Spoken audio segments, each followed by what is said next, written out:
Hi, I'm Stacey Hyde and I'm back for another episode of Better Financial Health in 15 minutes or less. And today I want to talk about something that has come up with some of our younger clients. And one of the things we talk a lot about in financial planning are what are your goals? And they can be great when you're further on in your career and you're getting close to retirement and you really are thinking concretely about what is it I specifically want to do.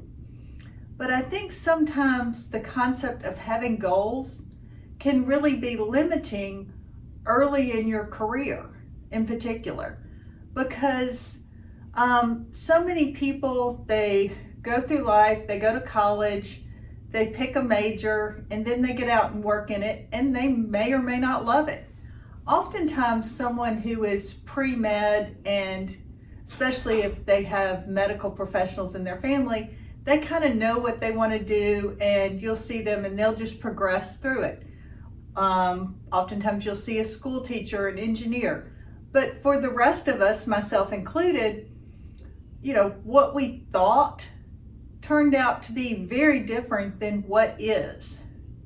For example, my first job out of college, I worked for the accounting firm Ernst & Young in their consulting department. I'm not going to date myself and tell you what the original name was when I started, but it was Ernst & Young, and worked in the consulting department and learned a lot. I learned a lot about how to work with people, how to work in deadlines, how to check my work for accuracy.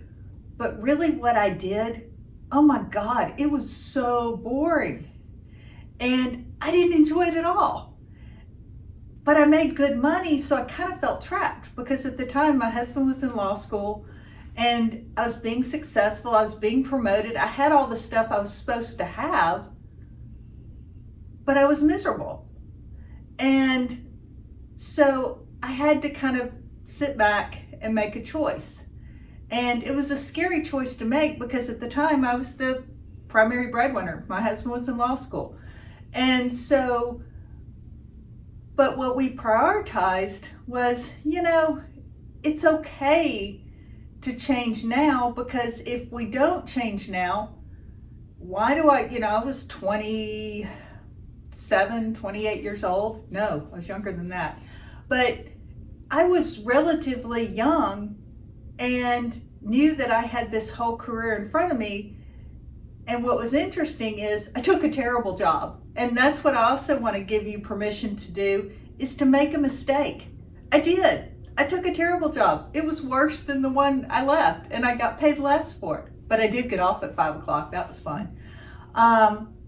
So that's what I wanted young people in particular, or even people further on in their careers. It's okay to say, this doesn't work for me.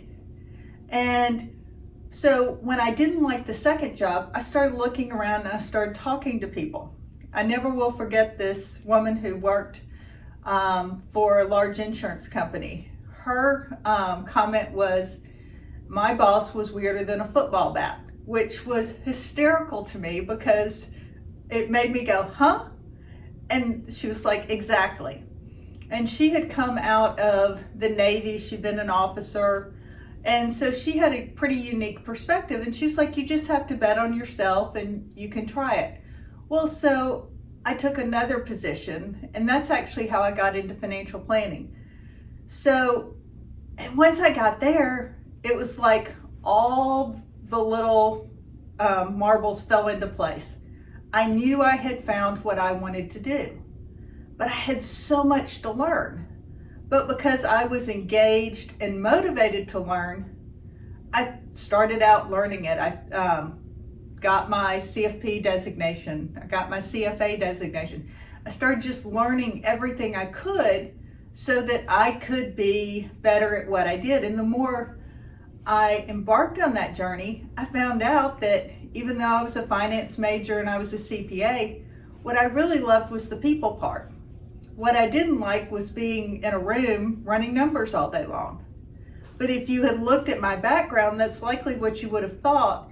But I had to sit through and go through that.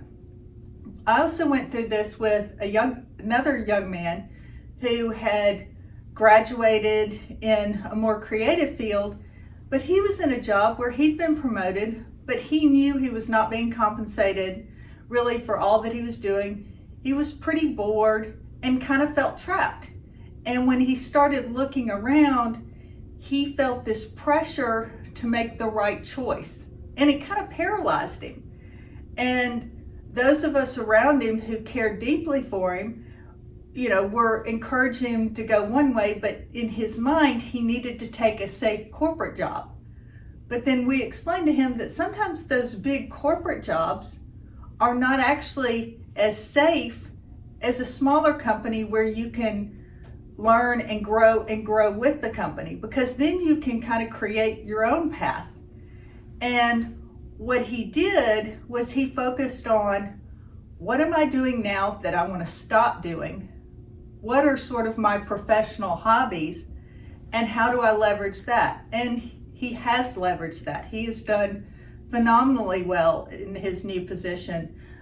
He is doing stuff that he loves that used to he did just for fun, and now he's doing it for a rapidly growing company. So I think what I'm really trying to communicate today is, don't get caught up in, I have to hit this benchmark by this age. I have to do this by this age. What you need to think about is, what do I want to do so that when Sunday night rolls around, I don't dread Monday morning? Because if that's the case, if you enjoy what you're doing, feel like that you're good at it, and that you are able to make a difference, it's still work. I mean, you still got to do it and have your hobbies, but you'll be much more engaged and, quite frankly, way more likely to be successful in the long term, even if you have to take a pay cut or start at the bottom to get where you want to go. So, and really, with so many people hiring right now, I think a lot more companies are willing to take a risk on somebody they see as being smart and capable, and training if they can find the right attitude and aptitude, and take advantage of that right now. And don't be afraid to bet on yourself. That's really the bottom line, because the time and money that you invest in yourself can pay huge dividends, and it doesn't always involve a college degree. One of my coworkers shared with me an article she'd read that said that the majority of people 10 years after graduation are not in their chosen field of study. And so just hold on to that, because so many people aren't. They go off and they get interested in this, and then they start building on that, and that's how they become the people they are. Life is not linear for most people. I think that's more the 1950s or 1960s version. People now jump whole industries, and it's being able to do that and being willing to take that risk, because as scary as it is, being stuck is worse. And so that's what I would like to leave you with today is, think about what you want to remove from your life, and then focus on, that'll give you the bandwidth to realize what it is you want to do, and then go after it. And so if you do this and you have some success, or you have some questions, reach out to us via our Facebook page or through Instagram, and we would love to hear from you. Thanks so much for tuning in. This is another episode of Better Financial Health in 15 Minutes or Less with Stacey Hyde.